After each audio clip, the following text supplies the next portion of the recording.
തിരുവനന്തപുരം ജില്ലയിലെ നെടുമങ്ങാട് കൊറ്റാമയിൽ നിന്നും ഇന്നലെ നമ്മൾ കണ്ട ആ ദൃശ്യങ്ങളുണ്ടല്ലോ, അത് മലയാളി മനസ്സാക്ഷി അത്രമേൽ പൊള്ളിക്കുന്നത് കൂടിയായിരുന്നു. ലത എന്ന പേരിലുള്ള ഒരു അമ്മ തൻ്റെ മകൻ്റെ ചേതനറ്റ ശരീരത്തിന് മുന്നിൽ ഇരുന്നു കൊണ്ട് നെഞ്ച് പൊട്ടി നിലവിളിക്കുന്നതാണ് നമ്മൾ കണ്ടത്. എൻ്റെ പൊന്നുമോനെ ഒന്ന് കണ്ണു തുറക്കടാ, ഞാൻ ഒന്ന് കാണട്ടെ എന്ന അമ്മ പറയുന്ന ആ അലർക്കറിയുമ്പോൾ കണ്ടു നിന്നവർക്ക് പോലും ചങ്കിടിച്ച് ചങ്ക് തകർന്നു പോകുന്നൊരു സാഹചര്യമാണുള്ളത്. തൊട്ടടുത്ത് തന്നെ മകൻ്റെ ഐഡൻറ്റിറ്റി കാർഡും യൂണിഫോമും ഒക്കെ നെഞ്ചോട് ചേർത്ത് പിടിച്ച് പിതാവ് രാജൻ നെഞ്ചത്തടിച്ച് കരയുന്ന ആ കാഴ്ച ഉണ്ടല്ലോ, സങ്കല്പിക്കാവുന്നതിലൊക്കെ അപ്പുറം കൂടിയാണ്. കണ്ണൂർ അഞ്ചരക്കണ്ടി ദന്തൽ കോളേജിലെ അധ്യാപകരുടെ ക്രൂരമായ പീഡനം മൂലം മരണം സ്വയം തിരഞ്ഞെടുത്ത നിതിൻ രാജിൻ്റെ മൃതദേഹം ഇന്നലെ നെടുമങ്ങാട്ടെ വീട്ടിലെത്തിയപ്പോൾ ഉണ്ടായ ആ കാഴ്ചയുണ്ടല്ലോ, അത് മനസ്സാക്ഷിയുള്ള ഒരാൾക്കും കണ്ടെത്തിക്കാൻ കഴിയില്ല. അത്രത്തോളം വേദനിപ്പിക്കുന്ന കൂടിയാണ്.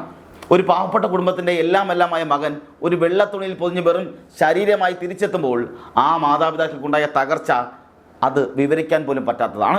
മണിക്കൂറുകളോളമാണ് നെടുമങ്ങാട്ടെ ആ വാടക വീട്ടിലവർ പൊട്ടിക്കരഞ്ഞുകൊണ്ട് മകൻ്റെ മൃതദേഹത്തെ കെട്ടിപ്പിടിച്ച് അലറി വിളിച്ച് സകല പ്രതീക്ഷകളും നഷ്ടപ്പെട്ട് നിലവിളിച്ചത്. ആ കുടുംബത്തിൻ്റെ ലോകം തന്നെ ആ മകനായിരുന്നു. അതിനുശേഷം 2 കിലോമീറ്റർ അകലെയുള്ള ആകെപ്പാടുള്ള 2 സെൻറ്റ് ഭൂമിയിലേക്ക് അവനെ അടക്കാൻ കൊണ്ടുപോയപ്പോഴേക്കും ആ അച്ഛൻ ഒരിക്കൽ കൂടി കാണണമെന്ന് പറഞ്ഞ് ആ മൃതദേഹത്തെ കെട്ടിപ്പിടിച്ച് മനോവിഭ്രാന്തിയുള്ള ആളെ പോലെ അലറിക്കരയുക കൂടിയാണ് ചെയ്തുകൊണ്ടിരുന്നത്.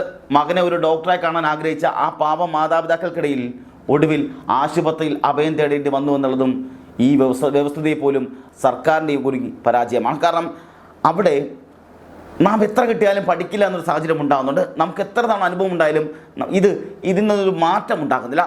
ജാതിയുടെ പേരിൽ മതത്തിൻ്റെ അടിസ്ഥാനത്തിലൊക്കെ ആൾക്കാരെ പിച്ച് ചിന്നൊരു നാടായി നമ്മുടെ നാട് മാറുന്നുണ്ടോ എന്നുള്ളത് കൂടി സംശയിക്കേണ്ടിയിരിക്കുന്നു. പാവപ്പെട്ടവൻ പഠിക്കാൻ പോയാൽ അവൻ അനുഭവിക്കേണ്ടി വരുന്നൊരു ദുർഗതി, അതിൻ്റെ ഒരു നേർക്കാഴ്ച കൂടിയാണത്. കേരളത്തിലെ ഉന്നത വിദ്യാഭ്യാസ മേഖല എത്രത്തോളം ജീർണിച്ചിരിക്കുന്നു എന്നതിൻ്റെ സാക്ഷ്യപത്രമാണ് നിതിൻ രാജിൻ്റെ ഈ വിയോഗമെന്ന് പറയുന്നത്. ഈ മരണവുമായി ബന്ധപ്പെട്ട് ഇപ്പോൾ പുറത്തു വരുന്ന പുതിയ വിവരങ്ങൾ ഓരോ മലയാളിയും വലിയ പ്രതിഷേധമാണ് ഉണ്ടാക്കിക്കൊണ്ടിരിക്കുന്നത്. നിതിൻ രാജിൻ്റെ മരണം ലോൺ ആപ്പ് തട്ടിപ്പ് മൂലം ഉണ്ടായതാണെന്ന് വരുത്തി തീർക്കാനുള്ള ആസൂത്രണ നീക്കം കോളേജ് അധികൃതരുടെ ഭാഗത്തുനിന്നും ഉണ്ടാകുന്നു എന്ന് കുടുംബം ഭയപ്പെടുകയും ചെയ്യുന്നുണ്ട്, ആവർത്തിച്ച് പറയുകയും ചെയ്യുന്നുണ്ട്.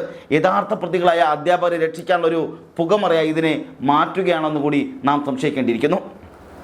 ചാനലുകൾ പുറത്തുവിട്ട വിവരങ്ങൾ പ്രകാരം പോലീസും ഈ കേസിനെ ഒരു സൈബർ കേസ് മാത്രമായി ചുരുക്കാൻ ശ്രമിക്കുക കൂടിയാണ്. ഇങ്ങനെ സംഭവിക്കുമ്പോൾ അധ്യാപകർക്കെതിരെയുള്ള ജാതി അധിക്ഷേപം, അതായത് SC/ST അട്രോസിറ്റി ആക്ട് അടക്കമുള്ള, അതുപോലെ തന്നെ ആത്മഹത്യാ പ്രേരണ പോലുള്ള ഗൗരവകരമായ വകുപ്പുകൾ ദുർബലപ്പെടുകയും ചെയ്യും. പ്രിയപ്പെട്ട മകനെ നഷ്ടപ്പെട്ട അച്ഛൻ ചോദിക്കുന്നത് ഒന്നേ ഉള്ളൂ, എൻ്റെ മോനെ അവർ കൊന്നതല്ലേ? ലോൺ ആപ്പുകളുടെ ഭീഷണിയേക്കാൾ തൻ്റെ മകനെ തളർത്തിയത് അധ്യാപകരുടെ വാക്കുകളാണെന്ന് ആ കുടുംബം ആവർത്തിച്ച് പറയുന്നുണ്ട്. മാധ്യമങ്ങൾ പുറത്തുവിട്ട ഹൃദയഭേദമായ വെളിപ്പെടുത്തൽ കേട്ടാൽ ആരും ഞെട്ടിപ്പോകും. അഞ്ചരക്കണ്ടി ദന്തൽ കോളേജിലെ ശ്രീലത എന്ന അധ്യാപികയാണ് നിതിനെ അവസാനമായി ക്രൂരമായി മാനസിക പീഡനത്തിന് ഇരയാക്കിയത്. നിതിൻ തൻ്റെ അമ്മയുടെ അസുഖത്തെക്കുറിച്ച് പറഞ്ഞപ്പോൾ പോലും ആ അധ്യാപകനെ പരിഹസിക്കുന്ന അവസ്ഥയുണ്ടായി. കോളേജ് വാർഡൻ കമലയും അതുപോലെ തന്നെ ശ്രീലതയും ചേർന്ന് നിതിനെ കോളേജിലെ സിക്ക് റൂമിൽ പൂട്ടിയിട്ട സാഹചര്യമുണ്ടായി. ഒരു മനുഷ്യനെ മൃഗത്തെ പോലെയോ അല്ലെങ്കിൽ മനോവിഭ്രാന്തിയുള്ള ഒരാളെ പോലെയാണ് അവർ കൈകാര്യം ചെയ്തു വന്നത്. 2 ദിവസം ആ മുറിയിൽ കിടന്ന് ആ കുട്ടി നിലവിളിച്ചിട്ടും അധ്യാപകർക്ക് മനസ്സാക്ഷി പോലും ഉണ്ടായില്ല. പാവപ്പെട്ടവൻ പഠിച്ചു മുന്നേറുന്ന സഹിക്കാത്ത ഒരു കൂട്ടം അധ്യാപകരുടെ ഇര കൂടിയാണ് നിതിൻ എന്ന് പറയുന്നത്. 1.5 മാസം വീട്ടിൽ നിന്ന് പഠിച്ച് പരീക്ഷയിൽ മികച്ച മാർക്ക് നേടിയ നിതിനോട് നീ എങ്ങനെ ഇത്രയും മാർക്ക് വാങ്ങിയെന്ന് ചോദിച്ചായിരുന്നു അധ്യാപകരുടെ അടുത്ത പീഡനം എന്ന് പറയുന്നത്. നിന്റെ ബുദ്ധി ഇത്രയേ ഉള്ളൂ എന്ന് പറഞ്ഞവർ അവനെ നിരന്തരം താഴ്ത്തിക്കെട്ടുന്ന സാഹചര്യമുണ്ടായി. സ്വന്തം കഴിവിനെ പോലും ചോദ്യം ചെയ്യുന്ന അധ്യാപകർക്ക് മുന്നിൽ ആ യുവാവ് തകർന്നു പോകുന്ന സാഹചര്യമുണ്ടായി. ഈ സാഹചര്യത്തിലാണ് ഈ പറഞ്ഞ നിതിൻ്റെ ഒരു ഓഡിയോ ക്ലിപ്പ് പുറത്തു വന്നുള്ളത്. നമുക്ക് ആ ക്ലിപ്പ് ഒന്ന് കണ്ടിട്ട് വരാം. അല്ല, വെറുതെ ഇണീവ് ചേർത്തിയിട്ട് അമ്മേനെയും കളിയാക്കി, അമ്മയുടെ സർജറിയെയും കളിയാക്കിയിട്ട് അതിനുശേഷം പറയണ എൻ്റെ 3 മാർക്ക് കുറച്ചെന്ന പാരൻസിന് പോയി ഇത് കൊടുക്കുക, എന്താ സർപ്രൈസ് ആയിട്ട് കൊടുത്തേക്കുക. ഇല്ല, ഇന്നലത്തോടെ അയാളുടെ വിലയെല്ലാം പോയിട്ടുണ്ട്. എന്നെ കുറേ പേര് വിളിച്ചിട്ട് നീ ആൺകുട്ടി, കാരണം ഇത്രയും ബോയ്സിനെ എല്ലാരെയും പച്ചയ്ക്ക് ഇൻസൾട്ട്. അല്ല, സത്യം പറഞ്ഞാൽ ഞാൻ ഇന്നലെ ഒരു പേരെടുക്കാൻ ഒന്നിനു വേണ്ടിയിട്ടല്ലായിരുന്നു. ഇന്നലെ ശരിക്കും നിങ്ങളെന്നെ കണ്ടില്ലേ, ഞാൻ അയാളുടെ ക്ലാസ്സും ശ്രദ്ധിച്ച് അയാൾ പറയുന്ന കാര്യങ്ങൾ നോക്കിക്കൊണ്ടിരിക്കുകയായിരുന്നു.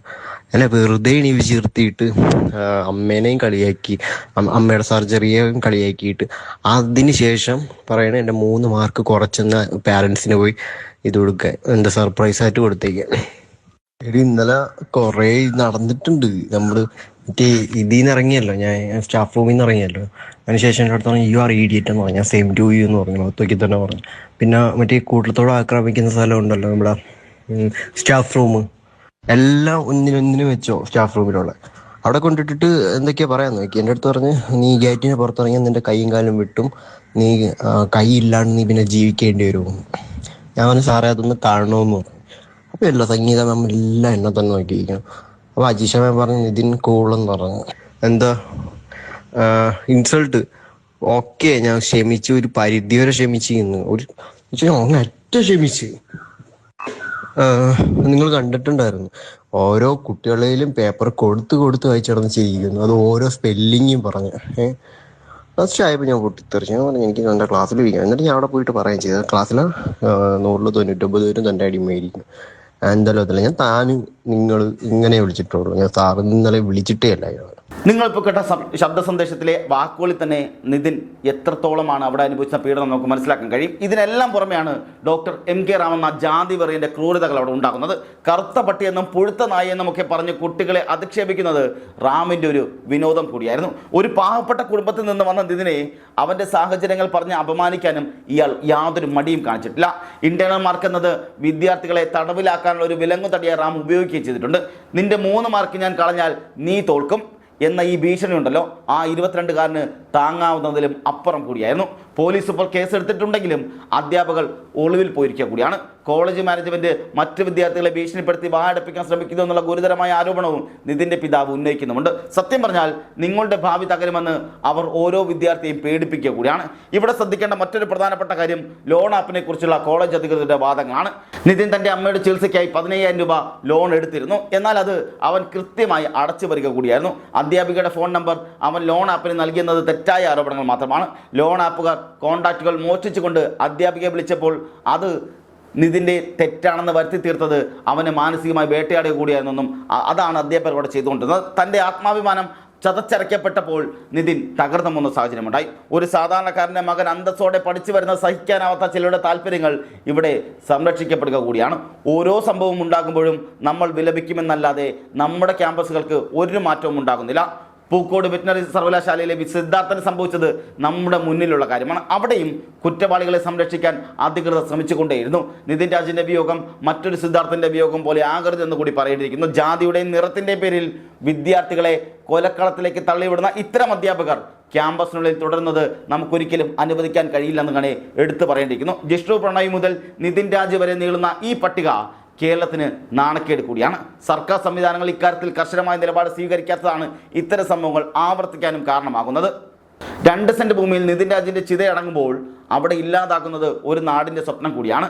ആ കുടുംബത്തിൻ്റെ ഏക പ്രതീക്ഷയാണ് നിതിൻ രാജിന് ഇവിടെ നീതി ലഭിക്കേണ്ടത് കൂടിയാണ്. കേസ് അട്ടിമറിക്കാനുള്ള ഒരു നീക്കവും അനുവദിക്കാൻ കഴിയുകയുമില്ല. ഇത്തരം ജാതി വെറിയന്മാരായ അധ്യാപകർ നിയമത്തിന് മുന്നിൽ വരികയും അവർക്ക് പരമാവധി ശിക്ഷ ലഭിക്കുകയും വേണം. ഇനിയൊരു മകനും ക്യാമ്പസുകളിൽ ഇത്തരത്തിൽ ബലിയാടാകാതിരിക്കാൻ കേരളം ഒറ്റക്കെട്ടായി ശബ്ദമുയർത്തുകയും വേണം. ക്യാമ്പസുകൾ വിദ്യാഭ്യാസം നൽകുന്ന ഇടങ്ങളായി മാറുക തന്നെ വേണം, മറിച്ച് കൊലക്കളങ്ങരാകരുത്. അധ്യാപകർ വിദ്യാർത്ഥികൾക്ക് മാതൃകയാകേണ്ടവരാണ്, അവരുടെ ആത്മവിശ്വാസം തകർക്കുന്നവരാവരുത്. ഇന്റേണൽ അസസ്മെന്റ് രീതിയിൽ കലോചിതമായ അല്ലെങ്കിൽ കാലത്തിനതീതമായ മാറ്റങ്ങൾ കൊണ്ടുവരേണ്ടതുണ്ട്. നിതിൻ രാജിൻ്റെ അകാല മരണം ഈ വ്യവസ്ഥയുടെ കണ്ണ് തുറപ്പിക്കട്ടെ എന്ന് കൂടി പറയേണ്ടിയിരിക്കുന്നു. ഒരു മകനെ നഷ്ടപ്പെട്ട ആ മാതാപിതാക്കളുടെ ശൂന്യമായ ലോകം ആർക്കും ഇനി നികത്താനാകില്ല. മകനെ വെള്ളത്തുണിയിൽ പൊതിഞ്ഞു കാണേണ്ടി വരുന്ന ഒരു അമ്മയുടെ വേദന എന്ത് പരിഹാരമാണ് ഈ സമൂഹത്തിന് നൽകാൻ കഴിയുക? എത്രയോ വർഷത്തെ കഠിനാധ്വാനവും പണവും സ്വപ്നങ്ങളുമാണ് ആ നിമിഷം ചാമ്പലായി മാറുന്നത്. നിതിൻ രാജ് നമുക്കൊരു നോവാണ്, പക്ഷേ ആ നോവ് ഒരു മാറ്റത്തിനുള്ള തുടക്കം കൂടിയാകണം. നീതി നടപ്പാകുന്നതുവരെ ഈ പോരാട്ടം നമുക്ക് തുടരുക തന്നെ വേണം. നിതിൻ രാജിൻ്റെ മരണം അവസാനത്തതാകട്ടെ എന്ന് കൂടി പ്രത്യാശിക്കേണ്ടിയിരിക്കുന്നു. ഈ ക്രൂരതയ്ക്കെതിരെ കേരളം ഒറ്റക്കെട്ടായി നിൽക്കേണ്ടത് കൂടിയുണ്ട്. ഇത്തരം ജാതിപരന്മാരായ ക്രിമിനലുകളെയും സമൂഹത്തിൽ നിന്ന് ഒറ്റപ്പെടുത്തുക തന്നെ വേണം. നിതിൻ രാജിന് നീതി ഉണ്ടാകുക തന്നെ വേണം. ആ കുടുംബത്തിൻ്റെ കണ്ണീർ വെറുതെയുമാകരുത്. നീതിപീഠവും സർക്കാരും ഈ വിഷയത്തിൽ കർശനമായ നിലപാട് സ്വീകരിക്കുമെന്ന് നമുക്ക് പ്രത്യാശിക്കുക കൂടി ചെയ്യാം. മറ്റൊരു പ്രധാനപ്പെട്ട കാര്യമെന്നത് ഈ റാമിനെതിരെ ആ കോളേജിലെ കുട്ടികൾ തന്നെ വന്ന് ഈ അതിഗുരുതരമായ ആരോപണങ്ങൾ ഇപ്പോൾ ഉന്നയിച്ചുകൊണ്ടിരിക്കുന്നത്. അദ്ദേഹം ആൺകുട്ടികളെ കൊണ്ട് പെൺകുട്ടികളെ തല്ലിക്കാൻ വരെ ശ്രമിച്ചുവെന്നും ഇതൊന്നും കൂടാതെ നീചമായ രീതിയിൽ അറപ്പുളവാക്കുന്ന രീതിയിലാണ് പെൺകുട്ടികളോട് പോലും സംസാരിക്കുന്നുള്ള വിവരങ്ങൾ പെൺകുട്ടികൾ തന്നെ പുറത്ത് പറഞ്ഞിട്ടുണ്ട്. എത്രയും വേഗം ഈ റാമിനെ പിരിച്ചുവിടണമെന്നും അതുപോലെ കൃത്യമായ നിയമ നടപടികൾ ഉണ്ടാകണമെന്നാണ് വിദ്യാർത്ഥികളടക്കം ഇവിടെ ഇപ്പോൾ ആവശ്യപ്പെട്ടുകൊണ്ടിരിക്കുന്നത്.